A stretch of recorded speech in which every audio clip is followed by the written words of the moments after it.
جی، کوٹلی ستیاں کے دختران اسلام کے مرکزی حال میں کرونا وائرس کی وجہ سے ہونے والے لاک ڈاؤن میں عوام کی بڑی تعداد متاثر ہونے کی وجہ سے ڈونر کانفرنس کا انعقاد ہوا،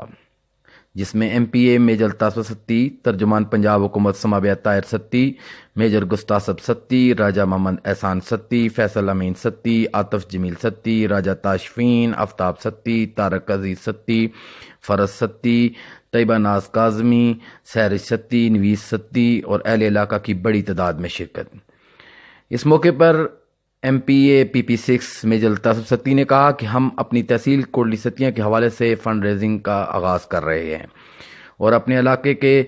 مخیر حضرات سے گزارش کریں گے کہ مستحق عوام کے لیے زیادہ سے زیادہ فنڈ میں حصہ لیں۔ اس حوالے سے تمام سیاسی جماعتوں کو ساتھ لے کر چلیں گے۔ ہماری عوام کے اندر خدمت کا جذبہ بہت ہے۔ اس موقع پر ترجمان پنجاب حکومت سماویہ طاہر ستی نے کہا کہ سب سے پہلے اپنی حفاظت کریں، صفائی کا خاص خیال رکھیں، ماسک اور گلوز کا استعمال کریں اور اپنی فیملی کو بھی اس بارے میں آگاہ کریں۔ مزید سماویہ طاہر ستی نے کہا کہ ہماری تحصیل کوٹلی ستیاں کی عوام نے ہمیشہ خدمت میں اولین کردار ادا کیا ہے۔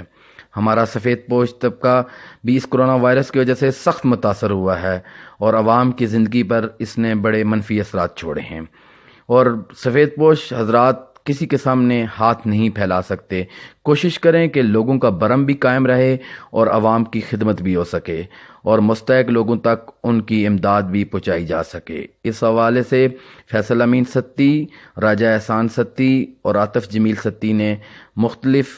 اپنے قیمتی مشوروں سے ایم پی اے میجر الطاف ستی اور ایم پی اے سماویہ طاہر ستی کو آگاہ کیا۔ ظاہر ستی، کوٹلی ستیاں،